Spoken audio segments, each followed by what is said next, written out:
Soyez à nouveau les bienvenus après cette petite pause. Comme promis, dans un instant, je vous demanderai un tout petit peu de silence. Dans un instant, notre débat du jour intitulé « Où vont les professions libérales ?» Alors, il faut vraiment qu'on reprenne, s'il vous plaît, ce serait aimable à vous pour qu'on puisse tenir le temps. Avant ce débat, merci d'accueillir quelqu'un que vous connaissez bien, quelqu'un qui vous connaît aussi très bien, le président de l'U2P, Michel Picon.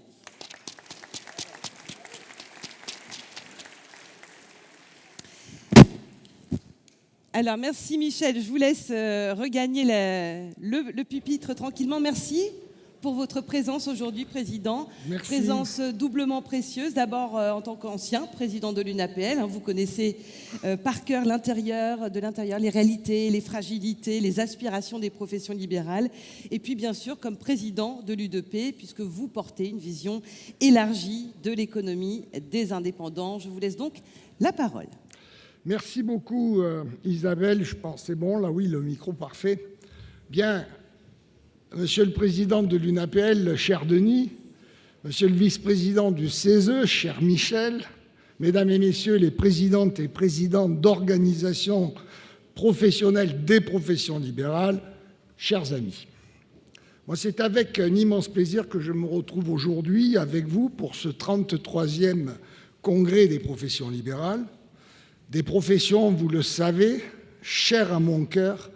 Dans les responsabilités qui sont les miennes à l'U2P, je ne l'oublie jamais.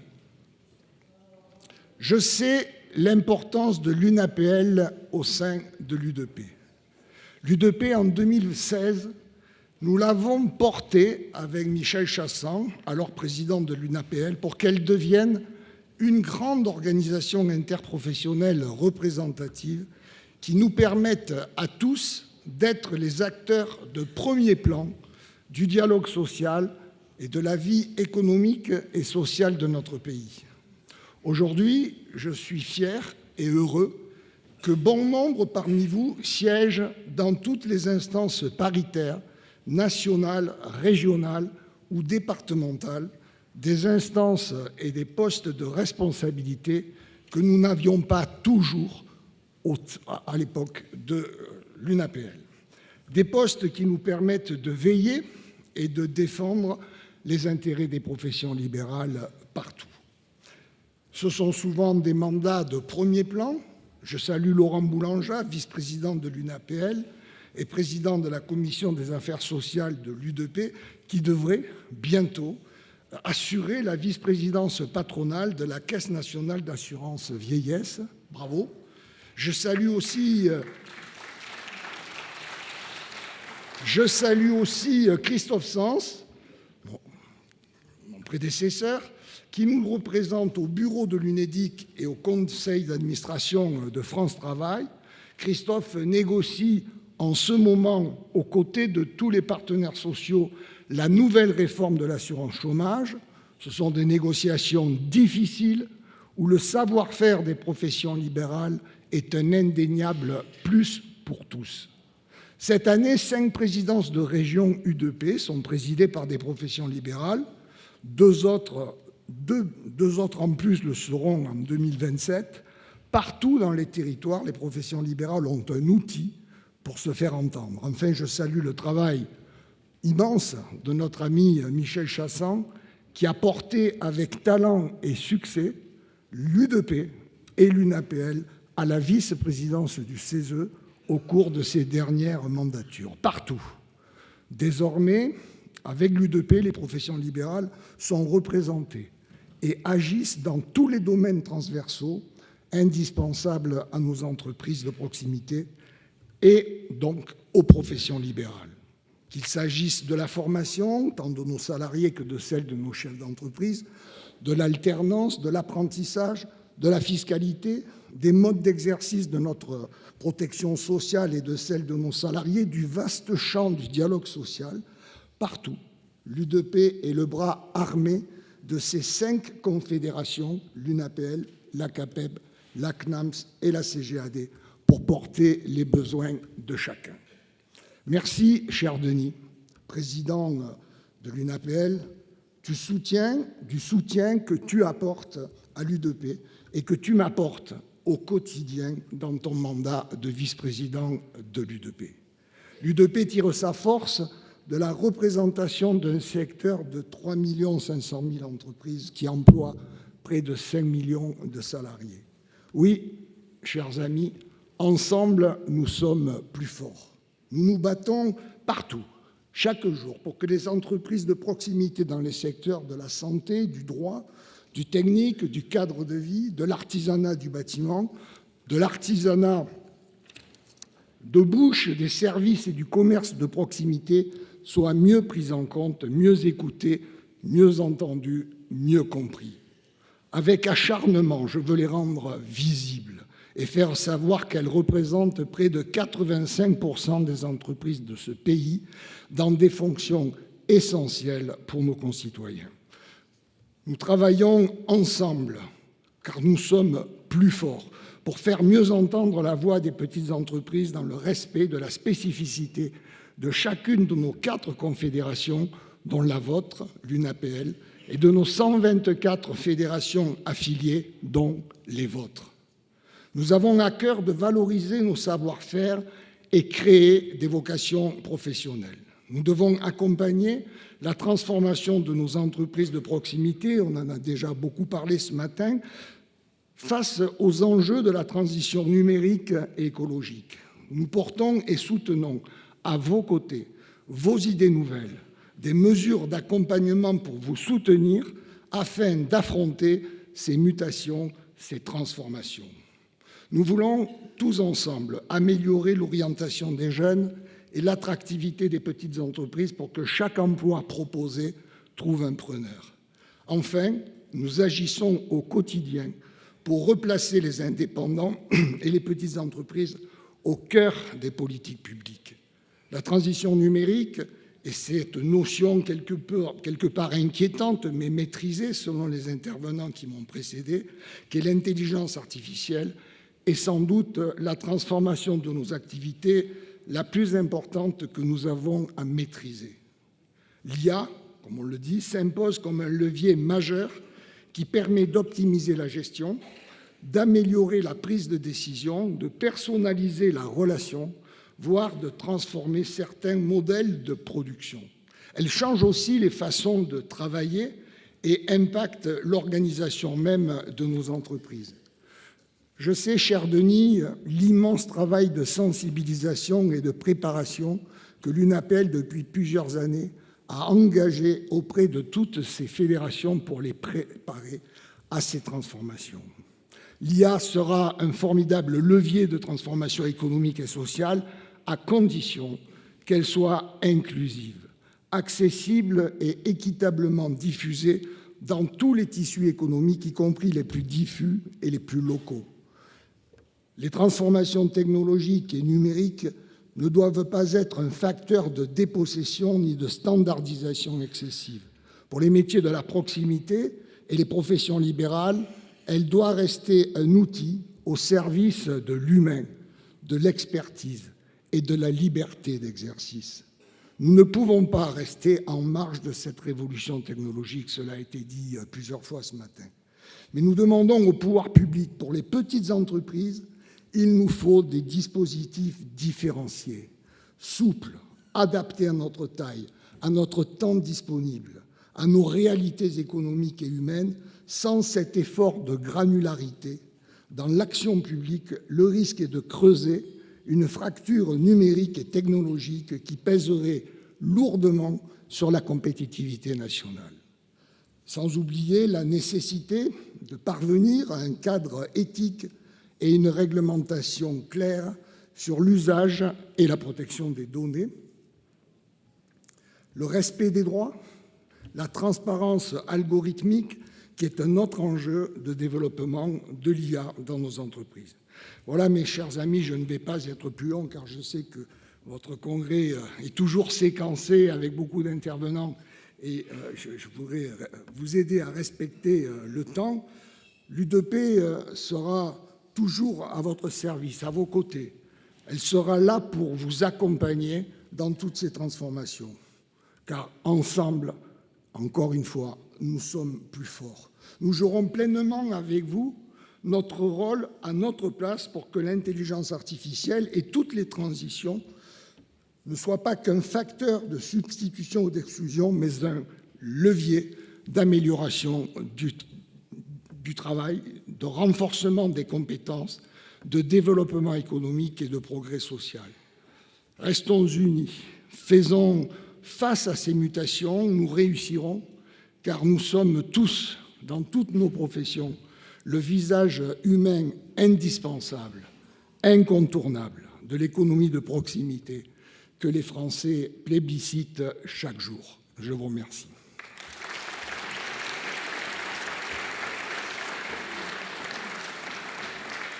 Allô, allô ?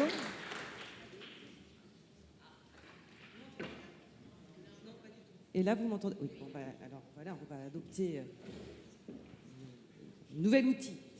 Merci beaucoup, cher Président, cher Michel Picon, pour votre intervention et merci d'avoir fait court, car effectivement, vous le savez, le programme est très dense. J'invite à présent à poursuivre la réflexion avec notre grand débat. Où vont les professions libérales ? Quelles sont les perspectives, les opportunités, peut-être les risques aussi ? Je vais vous demander d'accueillir 3 binômes, les vice-présidents de l'UNAPL, accompagnés de professionnels récemment installés et syndiqués. Et on les applaudit tous les 6 bien fort, s'il vous plaît. Merci beaucoup. Et je vais vous demander de vous mettre binôme par binôme, s'il vous plaît, mais installez-vous comme vous le souhaitez.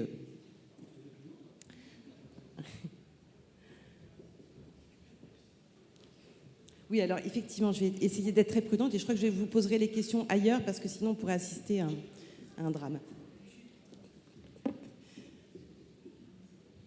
Voilà, est-ce que vous êtes bien installés? Bonjour. C'est parfait. Merci beaucoup. Alors, je vais vous présenter à tous dans l'ordre. On a Audrey Chemouli, merci d'être avec nous. Vous êtes avocate, vice-présidente de l'UNAPL déléguée pour le droit. Juliette Abou à vos côtés, qui est avocate. Philippe Bessé, pharmacien, vice-président délégué santé. Anna Alcan à vos côtés, vétérinaire urgentiste. Et puis tout au bout ici, Laurent Boulanger, merci d'être avec nous. Vous êtes agent général d'assurance, vice-président délégué technique et cadre de vie. Vous êtes accompagné de Laure Larcher, architecte d'intérieur à Paris, certifié par le CFAI. Alors nous avons donc ici 6 professionnels, tous engagés, passionnés, des générations différentes. Ce sont donc vos regards croisés qui vont nous permettre de faire avancer notre regard sur l'avenir du secteur libéral. D'abord, pour vous, les vice-présidents, très rapidement, un mot sur ce qui vous a marqué dans les interventions de la matinée. Allez, je sens que Philippe va prendre la parole tout de suite. Je veux bien. Avec plaisir. Trois interventions passionnantes.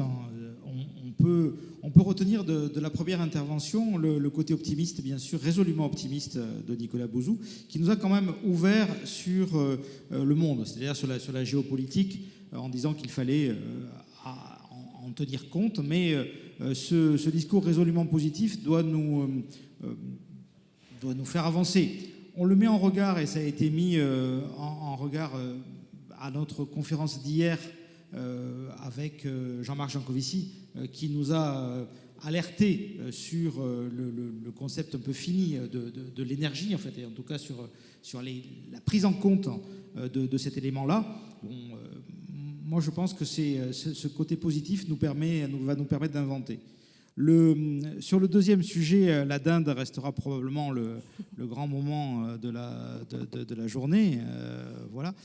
Et je vous ai dit, les professions libérales, par rapport à la dinde, ont une spécificité, c'est que, en fait, elles ont toujours existé. Donc il faudra quand même essayer de voir si la dinde, elle est née de l'œuf et elle a donc son problème le jour de Noël, comme vous l'avez expliqué.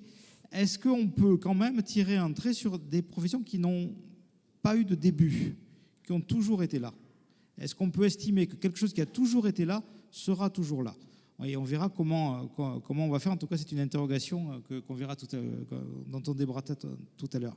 Et quant à la troisième, c'est celle qui m'interpelle le plus en tant que vice-président santé de l'UNAPL, c'est l'hybridation des métiers et la segmentation des métiers, puisqu'on voit bien, et c'est l'enjeu que nous avons dans les métiers de la santé, c'est qu'on a de plus en plus de segments qui se créent.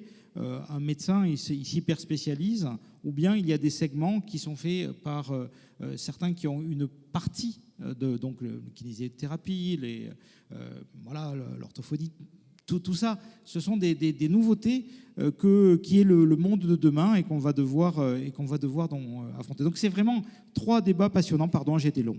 Pas du tout. Audrey Chemouli, Laurent Boulanger, peut-être rapidement votre regard sur ce qui a été dit ce matin. Audrey ? Moi, j'ai retenu des concepts. Alors, je suis désolée pour la voix déjà, parce que c'est pas très agréable.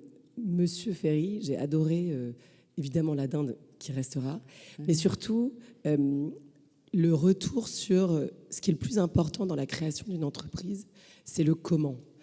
Moi, j'ai été biberonnée, je vous le disais tout à l'heure, avec un penseur, je ne sais pas comment on peut le dire, un économiste qui s'appelle Simon Sinek et qui disait que la chose la plus importante dans la création d'une entreprise et dans la vision d'une entreprise, c'était le pourquoi je fais la chose. Et de ce pourquoi ruisselait le comment et le quoi.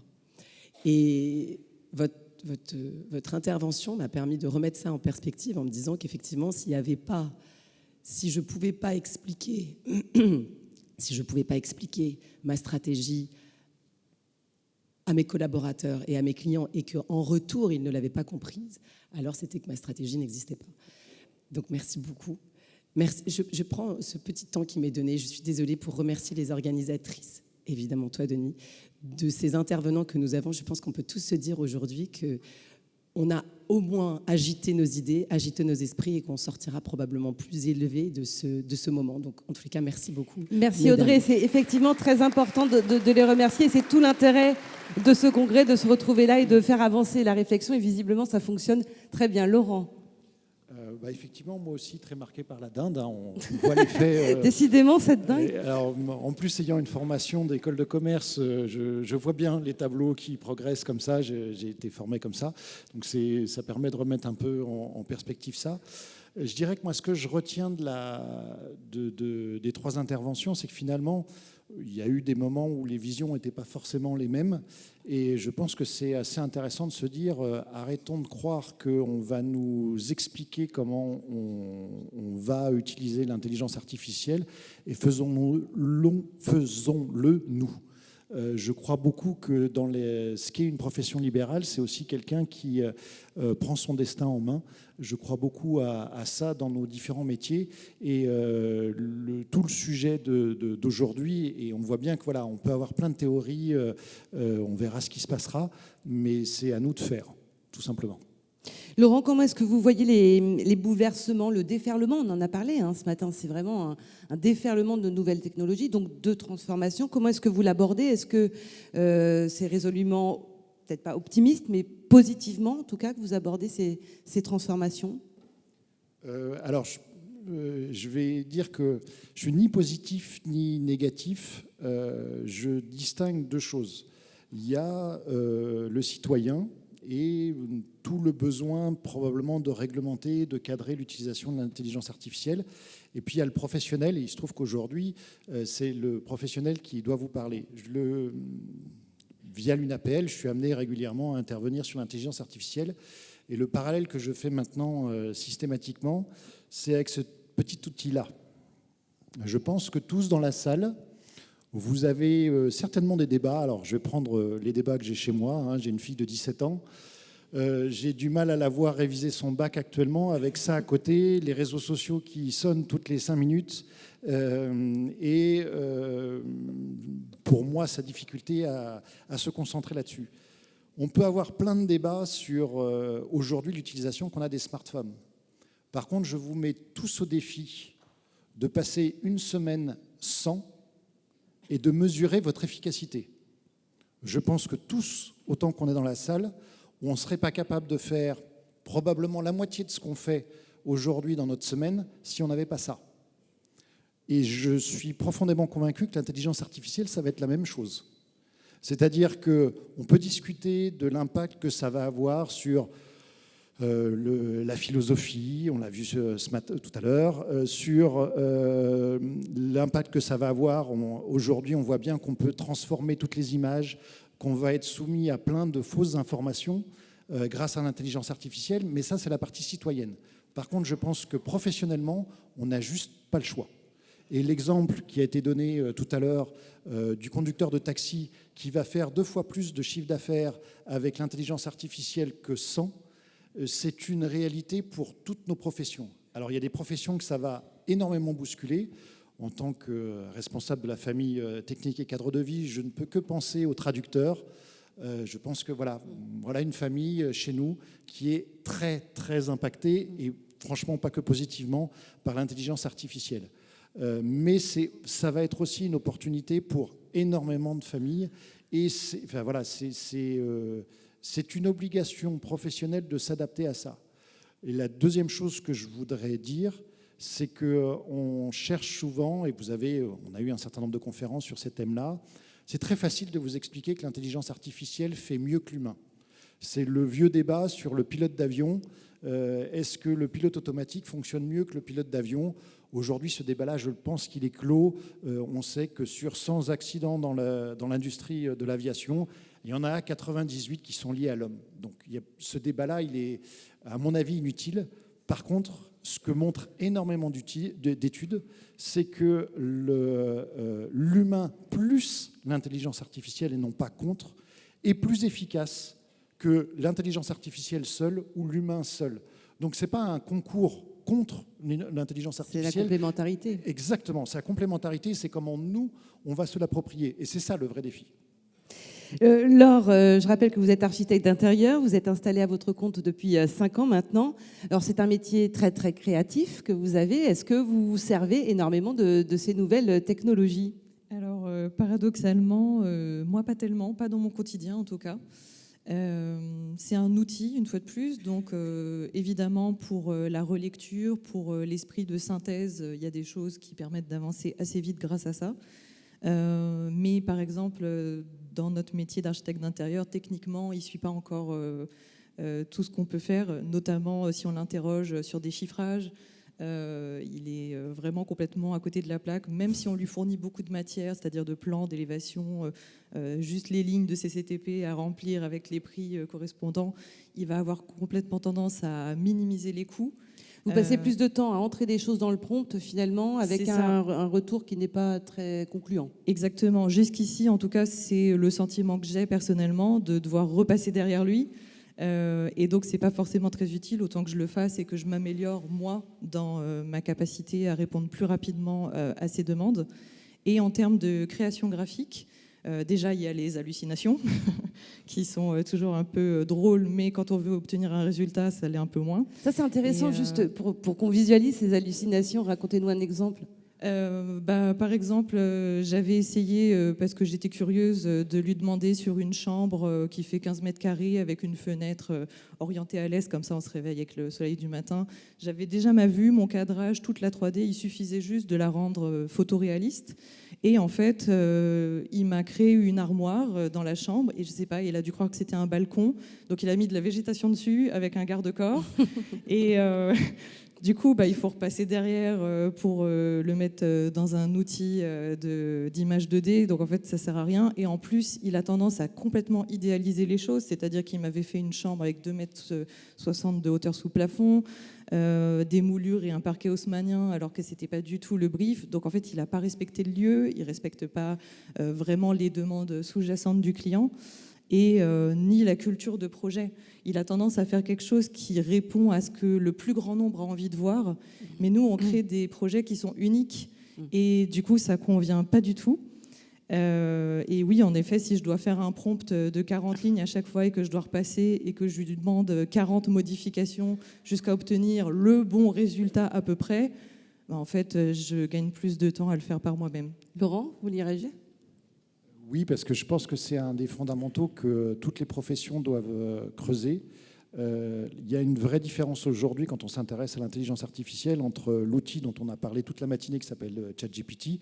Alors je préférais qu'on parle un peu de Mistral qui est plus franco-français. Et c'est surtout que là on parle d'IA générative généraliste. Or, aujourd'hui, le vrai défi de l'IA, c'est les IA spécialistes. C'est-à-dire que si, dans chaque profession, vous avez aujourd'hui des gens qui travaillent sur une IA spécialisée pour votre profession. Et ça va être toute la différence. C'est-à-dire qu'effectivement, ChatGPT, il est là pour faire ça a été très bien dit tout à l'heure, de la prédiction de ce qui est le plus souvent va arriver. La problématique, c'est qu'une IA généraliste, si vous lui posez la question de manière différente, ça va être la même question, vous la posez de manière différente, il va faire 2 réponses différentes. Les IA spécialistes, justement, tout l'enjeu, c'est qu'à partir du moment où vous posez une question qui est similaire, c'est une IA qui a pour but de vous amener systématiquement une réponse constante, ce qui est très compliqué en fait en termes d'intelligence artificielle. Mais c'est très probablement ce qui va se développer dans chacun de nos métiers. Et je pense que c'est ça aussi qui doit nous attirer. C'est quels sont aujourd'hui les acteurs dans nos métiers spécifiques qui développent de l'IA pour nos métiers spécifiques, qui vont limiter énormément ce que tu décris très bien, c'est-à-dire les limites aujourd'hui d'une IA généraliste. Oui, pour l'instant, effectivement, c'est encore un peu embryonnaire. Laure, peut-être un mot sur le changement peut-être de vos clients ou de vos pairs. Je sais que certains architectes utilisent pas mal l'intelligence artificielle et peut-être que vos clients aussi ont changé parce qu'ils débarquent en disant mais attendez, moi j'ai vu sur Pinterest ou sur ChatGPT, j'ai vu ce que je pouvais faire et ça doit modifier votre façon d'aborder votre métier sûrement. Alors, par rapport à mes pairs, ça dépend vraiment de chacun. Je pense aussi que la taille de l'agence compte pour beaucoup. Quand on a des tâches répétitives ou quand on doit déléguer beaucoup à des salariés, par exemple, je pense que là, l'IA peut en effet être très utile. Moi, en l'occurrence, je suis toute seule, donc une fois de plus, c'est pas trop mon cas, pour le moment en tout cas, oui. Mais on a tous tendance à l'utiliser pour les mêmes choses, principalement la dictée, donc par exemple sur ChatGPT ou Mistral, quand on a une conversation téléphonique ou plusieurs intervenants, c'est vrai que c'est très utile pour synthétiser tout ce qui s'est dit ou faire ressortir les points principaux de ce qui s'est dit. Il y a également à l'écrit les comptes rendus qui peuvent être facilités. Des fonctionnalités de mise en page sur Canva ou autres qui permettent aussi d'aller plus vite pour faire des planches tendances et matériaux, par exemple. Mais vos clients, ils ont changé, eux ? Alors, mes clients à moi, je touche du bois, mais bon, il faudra que je redescende. Mais pour le moment, je n'ai pas encore de demande explicite où on me demande d'utiliser l'IA pour peut-être aller plus vite ou baisser mes honoraires, je ne sais pas. Mais si jamais ça arrivait, moi, j'aurais tendance à leur rappeler qu'en fait, le processus de création, de conception, il prend du temps et il faut qu'il prenne du temps. Exactement comme quand on fait un voyage, on dit que souvent l'important, c'est pas la destination, mais tout le cheminement, tout le processus. En fait, avec un client, c'est exactement pareil. On a besoin de ces moments d'échange à plusieurs, donc soit à 2, soit avec à 3 si c'est 2 personnes qui vont décider les choses. Et on a besoin en fait de ces moments pour éviter les quiproquos, pour être sûr que tout le monde a bien compris ce qui va se passer, pour visualiser les changements, donc pour se projeter. Et donc j'aurais tendance en fait à reparler des résultats infructueux que j'ai jusqu'ici pour leur dire que non, l'IA peut pas me remplacer pour le moment, j'ai l'impression, et surtout ne peut pas remplacer en fait le contact humain qui est très recherché, j'ai l'impression, depuis le Covid.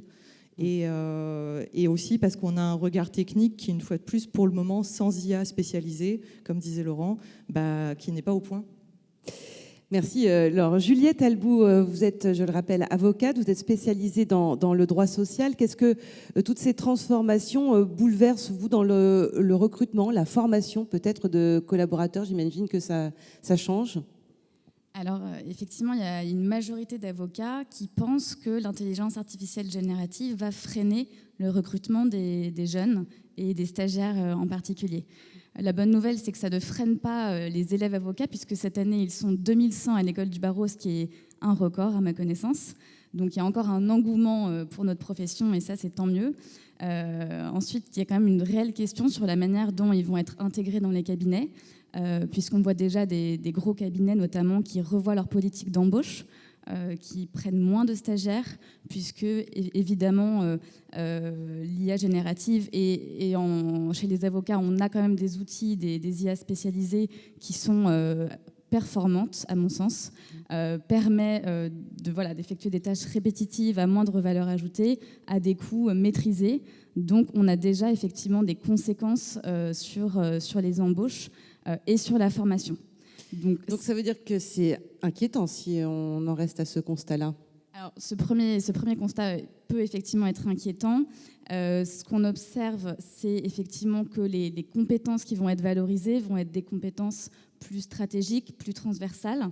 Ce qui veut peut-être dire que là où on passait dans une carrière d'avocat au tout début 3 ans à ne faire que des recherches sans jamais rencontrer de clients et à faire des traductions ou des tâches encore une fois à faible valeur ajoutée, peut-être que ces années-là vont passer plus vite et qu'on sera plutôt associé à des tâches plus stratégiques, plus valorisantes, peut-être être mis en contact avec le client plus rapidement, travailler sur des compétences émotionnelles, différentes. Donc c'est ce qu'on peut espérer, puisque si certains disent qu'on a moins besoin de stagiaires, on aura toujours besoin de middle, puis de seniors, puisque les besoins en avocat, à mon sens, ne diminuent pas. Vous sentez une inquiétude chez les étudiants avocats Pas nécessairement.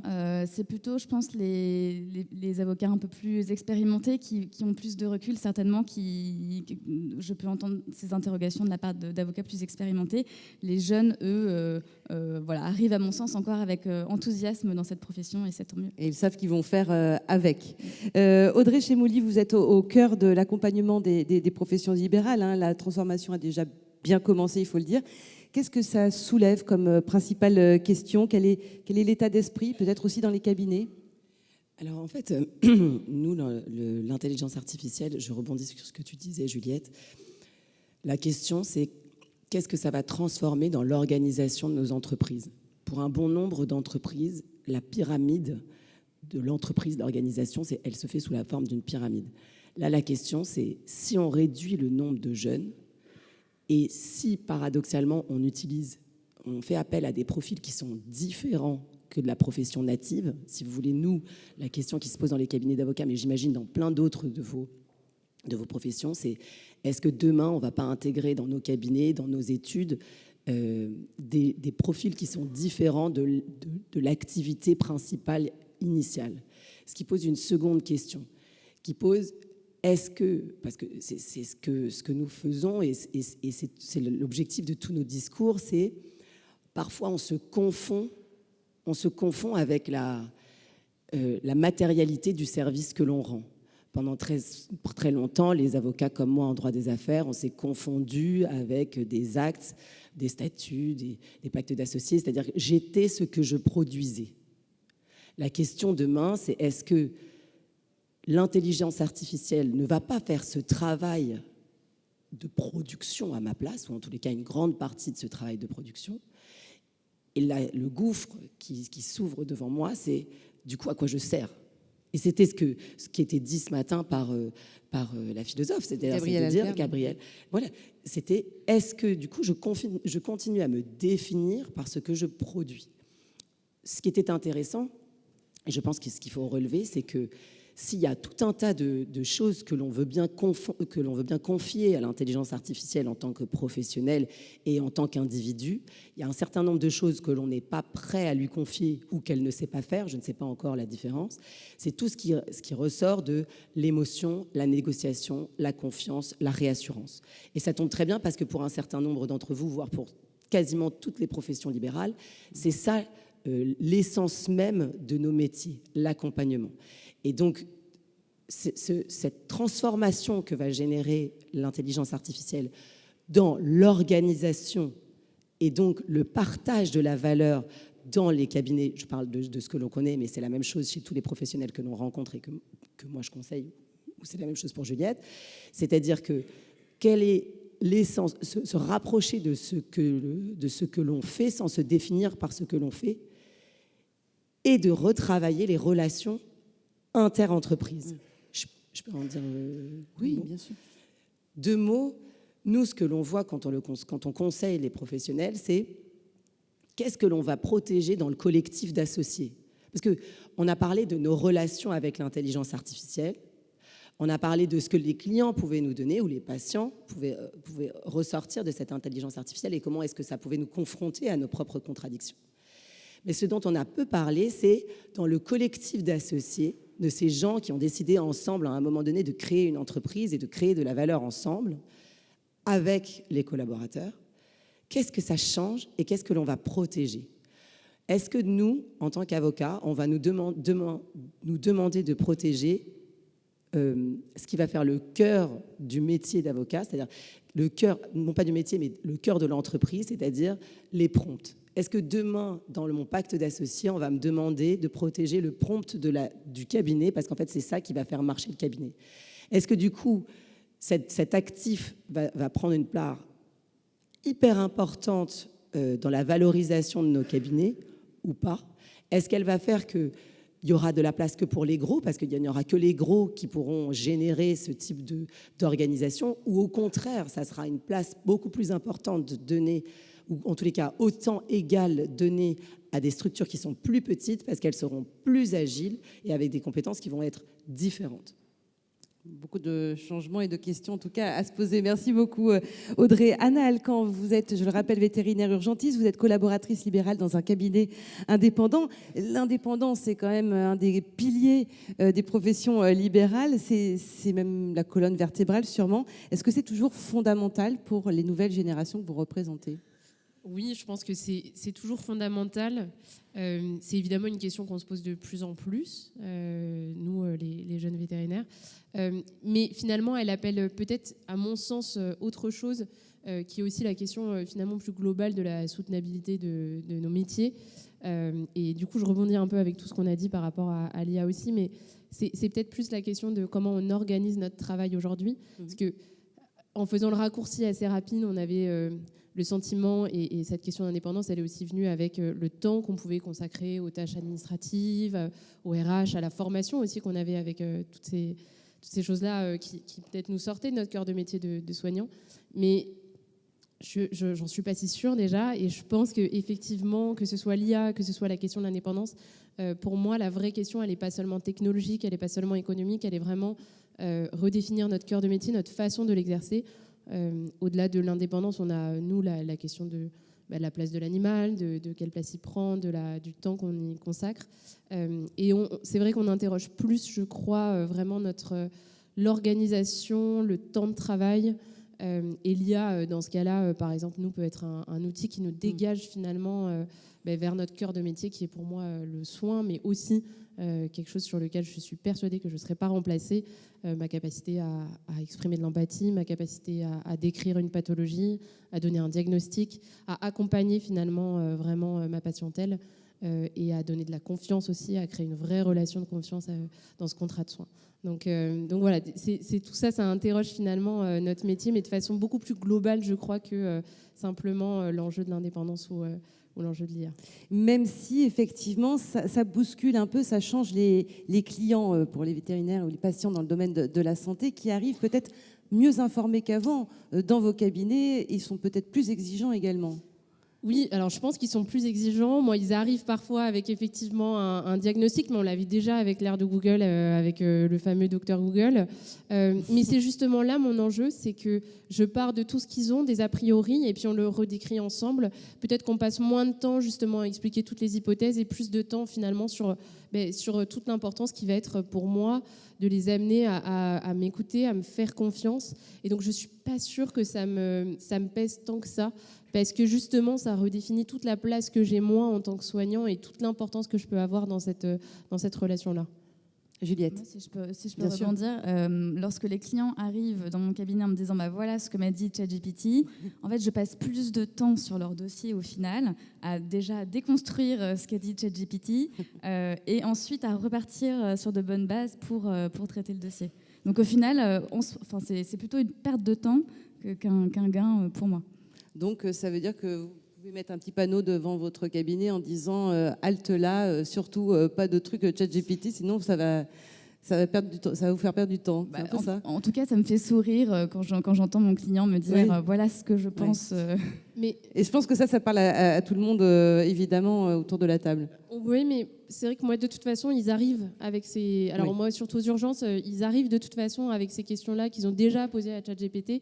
Et en c'est état pas de grave. stress, vous, en plus. Hein, Et en état de stress. ouais. Donc au final, effectivement, justement, rassurer, expliquer, c'est ça mon cœur de métier aussi. Puis simplement les actes techniques aussi, de toute façon, qui restent là. Philippe Bessé, est-ce que les patients ou les clients, les clients qu'évoquait Anna, vous poussent, vous aussi, à la transformation ? Toujours. Je reprends mon propos du début.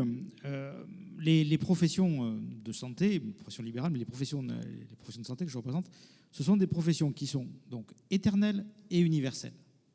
C'est-à-dire qu'en fait, on est partout dans le monde et on est là depuis toujours. Donc pas de raison de ne plus être là. Et donc, il n'y a pas de raison de ne plus être là. Et je pense que ça, c'est rassurant pour des professionnels. Voilà. Maintenant, qu'est-ce qu'il faut faire ? Parce que ça nous embarque la question de la stratégie. Oui. Je veux regarder Frédéric évidemment. Ferry et je voyais l'image de la dinde et de l'approche de Noël et je me disais attention, il ne faut pas se reposer sur ses acquis non plus et sur ses succès passés. Oui, mais ça on l'a appris. Parce qu'en fait, quand on est là depuis 5000 ans, en fait, tous les 10 ans, il faut faire une stratégie nationale de santé. Donc on sait ça. Et donc, et dans les 5000 ans à venir, pareil, il va falloir toujours s'adapter. Et essentiellement, on a deux enjeux essentiels qui sont toujours la transmission et l'innovation. Et donc ça, c'est deux enjeux parce qu'il faut toujours être dans une logique de transmission, c'est ce qu'on fait aujourd'hui. Oui, c'est précisément ce qu'on fait aujourd'hui. C'est-à-dire qu'en fait, il faut toujours espérer que les gens de la génération suivante seront meilleurs que nous et soigneront mieux que nous. Voilà. Et l'innovation, qu'il faut s'adapter. Donc on s'est adapté et on s'adapte toujours. Et on est friand d'innovation. On a adoré l'électricité. On a adoré, avant l'électricité, découvrir que finalement, l'hygiène, c'était cool. Que quand on se lavait les mains avant d'opérer un soldat, il mourait moins. Et donc, c'est cool. Donc, on a fait des découvertes comme ça dans le temps qui ont été, donc l'électricité, ensuite Internet. Internet, moi j'ai vécu sans Internet, hein. Je ne sais pas si vous savez, mais moi j'ai vécu sans Mais Internet. non, c'est pas possible. Mais comment vous faisiez ? J'ai vécu sans Internet. J'ai vécu sans le téléphone, Laurent. Mais quelle horreur ! J'ai vécu sans le téléphone, voilà. Et donc, j'ai vécu ensuite avec Dr Google. Et donc, maintenant, je vais vivre avec ChatGPT et j'adore ça. Et en fait, ce qui m'éclate, c'est de savoir que dans 10 ans ou dans 15 ans, ChatGPT, ce sera ringard et il y aura un truc nouveau avec une séance du CESE qui parlera de ça. Et ça ce sera le 43e congrès alors. Et ce sera un nouveau congrès. Donc on va effectivement avoir ça. Donc ce que j'essaie de mettre en perspective, c'est de dire qu'il ne faut pas avoir peur de l'innovation, que c'est notre ADN, l'innovation. Et ce qui nous permet d'être rassurés par rapport à l'innovation, c'est justement de dire que notre besoin de professionnels de proximité, c'est de répondre au mieux aux attentes des gens qui sont en face de nous, avec les connaissances du temps que nous avons. Et d'où l'importance des qualités humaines qu'on a Voilà, évoquées. Un dernier mot, Laurent Boulanger. Alors non, c'était juste... Tu as gardé ton Minitel ou pas? Je l'ai en fonction. Donc on a... regarde dans notre transmission, je fais une anecdote parce que c'est aujourd'hui et que, en fait, à la fin de la conférence, moi j'étais figé sur mon iPhone avec si je balance. Je balance parce que c'est important pour vous dans la logique de transmission et dans la logique de dire qu'il faut toujours être supérieur. J'ai une consoeur, Michel, une amie, hein, qui a eu un grand parcours. Elle était présidente nationale de l'Ordre des pharmaciens, c'est pas rien. Elle préside actuellement l'Agence du numérique en santé, ce qui n'est pas rien non plus. Voilà. Et bien, donc sa fille, aujourd'hui, vient de décoller dans l'espace. C'est notre spationaute, voilà. Sophie Adno, voilà. Et donc, en fait, et c'est génial parce qu'elle doit, en fait, vous voyez, la génération a supplanté, quelle que soit les qualités qu'on peut avoir, on peut toujours faire mieux. Ça veut dire que la transmission a fonctionné. Et c'est précisément aussi pour ça que nous sommes là. Merci infiniment à tous les 6 pour vos regards croisés, votre éclairage, d'avoir remis les mains au cœur. Vous vouliez dire quelque chose, Laurent? Vous vouliez dire quelque chose? Je vous ai vu prendre le micro. En fait, ça va un peu dans le même sens, mais on en a parlé avec Anna. Je trouve ça super que l'UNAPL organise un congrès comme ça, où les jeunes sont invités, où on peut donner notre avis, parce que c'est vraiment intéressant d'avoir les regards croisés avec les vice-présidents et nous qui sommes un peu plus inexpérimentés pour le moment. Mais voilà, c'est intéressant d'avoir ce regard croisé, je pense. Eh bien, merci beaucoup. Et on peut vous applaudir encore une fois très fort tous les 6. Merci infiniment pour ces échanges. Je vais vous demander à présent d'accueillir Thomas Courbe, le directeur général des entreprises. Sous vos applaudissements, bien sûr.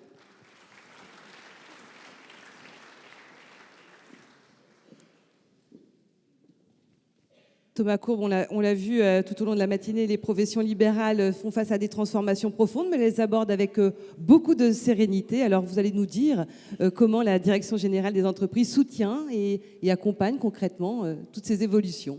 Je vous laisse la parole. Merci beaucoup. Bonjour à tous, je suis très heureux d'être avec vous aujourd'hui et je voudrais remercier Michel et Denis pour leur invitation. La relation que nous avons avec l'UNAPL est extrêmement importante pour accompagner l'ensemble des professions dans les assez profondes transformations auxquelles elles font face. Et ceci, nous voulons le faire dans une démarche de co-construction, de consultation. Nous l'avons fait peut-être en considérant les 3 grandes transformations auxquelles les professions sont confrontées sur les modes d'exercice, y compris parce que des attentes renouvelées des nouvelles générations nécessitent d'y réfléchir, de les adapter. Les modes de financement, et j'y reviendrai, c'est un sujet sur lequel nous voulons travailler en particulier cette année. Et puis, c'est ce qui vient d'être dit, l'innovation et l'intelligence artificielle en particulier, avec un potentiel considérable. On avait, à partir de 2020, travaillé ensemble sur la révision, sur les ordonnances de 2023, qui, je pense, sont un bon exemple de ce que nous voulons faire au quotidien, c'est-à-dire co-construire avec les professions, avec vous, les solutions, les adaptations du droit qui sont nécessaires et qui permettent à la fois donc, de faire face aux enjeux que j'ai cités ou d'un certain nombre de vos attentes pour faire évoluer les conditions d'exercice. Nous avons à nouveau mené ce travail en fin d'année dernière avec une 60aine d'entre vous avec lesquels nous avons mené des travaux qui doivent permettre de répondre notamment au sujet de financement. J'en dirai un mot. Et avec la 60aine de ces acteurs, nous avons élaboré des solutions concrètes pour l'avenir. On a d'ailleurs dans ces travaux donné une place particulière aux syndicats étudiants, avec exactement dans la continuité de la table ronde qui vient de se tenir, avec l'idée qu'il fallait qu'ils soient particulièrement associés aussi aux réflexions, parce que c'est les futurs professionnels. On voit d'ailleurs dans les chiffres de l'UNAPL que 7% des jeunes diplômés depuis moins de 4 ans choisissent aujourd'hui l'indépendance, ce qui est plus de 2 fois plus qu'il y a 20 ans. Donc il y a un progrès finalement de ce désir de statut d'indépendance et donc on associera particulièrement les jeunes dans ces travaux. Vous avez aussi initié des ateliers avec l'UNAPL sur les stratégies de financement des professions libérales. Est-ce que vous pouvez nous en dire un peu plus sur les objectifs de cette démarche ? Oui, alors c'est effectivement des ateliers qui nous ont permis, à travers lesquels on veut traiter deux sujets principalement. Donc d'abord les leviers de financement et corréler à ces leviers de financement les besoins de formation pour faire appel au bon financement et par ailleurs, et c'est très directement lié, les questions d'indépendance et de préservation de l'indépendance lorsqu'on a recours à des nouvelles modalités de financement. Et donc dans ces ateliers que vous avez évoqués, on a identifié des actions très concrètes qu'on veut mettre en œuvre cette année. Donc d'abord sur la question des stratégies de financement avec un premier point d'intérêt sur la formation initiale et l'idée de travailler ensemble à des solutions concrètes qui permettraient de renforcer la formation initiale d'une manière générale aux enjeux de la gestion d'une entreprise, aux enjeux du financement. Ça concernera l'accès au contenu pédagogique, le développement du réseau Pépite, par exemple, dans les universités ou les écoles. Le deuxième axe de travail, c'est celui de la clarification et de la diffusion des solutions de financement. Donc, simplement bien faire connaître les solutions de financement aux professionnels, et en particulier les solutions de financement qui sont alternatives aux fonds d'investissement classiques. Et c'est une demande forte qui nous remonte des professionnels, et donc il nous semble qu'il y a un travail à faire pour donner cette visibilité sur ces sources de financement alternatives. Et la troisième action concrète, c'est de mettre en place un réseau d'ambassadeurs des professions libérales entrepreneurs qui pourra finalement accompagner tous ceux qu'ils souhaitent dans ces démarches, en particulier de financement, d'évolution de leur, du statut de leur entreprise, diffuser les bonnes pratiques. Et ceci, on veut le faire dès potentiellement les étudiants pour leur permettre d'avoir des conseils, d'avoir éventuellement un mentorat. Et puis ensuite, à chaque étape, étudiants, primo-installants et puis professionnels confirmés, pour avoir ce mentorat, cet accompagnement par les professionnels eux-mêmes. Et le deuxième grand enjeu, c'est celui donc de la conciliation entre la diversification des sources de financement et l'indépendance. Donc, il y a un sujet important qui est la ligne de crête à trouver dans ce domaine, avec plusieurs actions concrètes là aussi qu'on veut mettre en œuvre avec vous. La première, c'est de chercher à élaborer des recommandations doctrinales qui pourront définir cet équilibre, aider à guider dans cet équilibre, avec toujours l'impératif de la qualité du service rendu comme ligne de mire, avec si possible une homogénéité de cette doctrine sur le territoire. Et de notre point de vue, cette doctrine peut aussi aider à donner un cadre clair pour les investisseurs, pour ceux qui souhaitent faire rentrer des investisseurs dans leur société. C'est aussi une manière de donner de la clarté. L'autre action que nous voulons mener, c'est de concevoir une base de données des pratiques à risque dans les statuts, dans certaines clauses contractuelles, pour avoir là aussi des guides très opérationnels qui pourront d'ailleurs être partagés avec les ordres au niveau local et qui pourront être utilisés comme éléments de référence pour éviter justement les risques qui peuvent être liés à ce type d'évolution de partenariat financier notamment. Et donc là aussi, nous voulons le faire avec l'UNAPL, avec vous, pour avoir débouché sur les outils qui seront les plus opérationnels au quotidien pour traiter bien ces sujets. Et les plus efficaces, voilà. les plus utiles. Alors, l'an dernier, dans ce même hémicycle, je me souviens que vous aviez déjà souligné l'enjeu majeur que représente l'intelligence artificielle pour les entreprises libérales.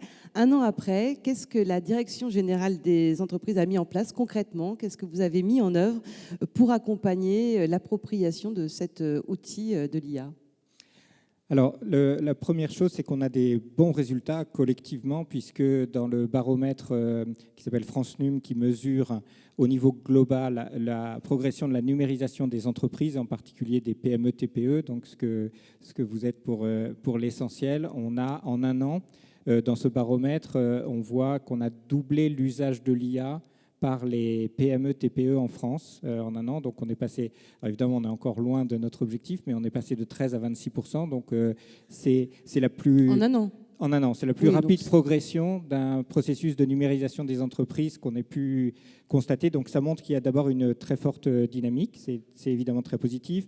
On a par ailleurs dans le même baromètre on voit une hausse de 19 points de l'adoption de l'IA dans les entreprises, alors qu'on a classifié dans les services spécialisés, dont vous faites partie, qui montrent une progression encore plus importante et donc une adoption encore plus rapide. Ce n'est pas une surprise dans la mesure où l'an dernier, on s'était déjà dit que vos professions étaient particulièrement, en tout cas pouvaient particulièrement facilement adopter, rentabiliser l'usage de l'IA. Ça a été dit aussi à la table ronde précédente, mais ça témoigne que la dynamique est vraiment extrêmement rapide pour un processus de numérisation. On a également donc répertorié 600 cas d'usage réussis de l'IA dans des entreprises. Une partie de ces cas d'usage, évidemment, sont des cas d'usage de professions libérales. Et donc ça, on met à disposition finalement cette base de données de cas réussis qui peuvent inspirer, qui peuvent être répliqués. On la retrouve où, cette base de données ? Alors c'est sur notre site internet, ça s'appelle, donc c'est appel à manifestation d'intérêt AI for Efficiency.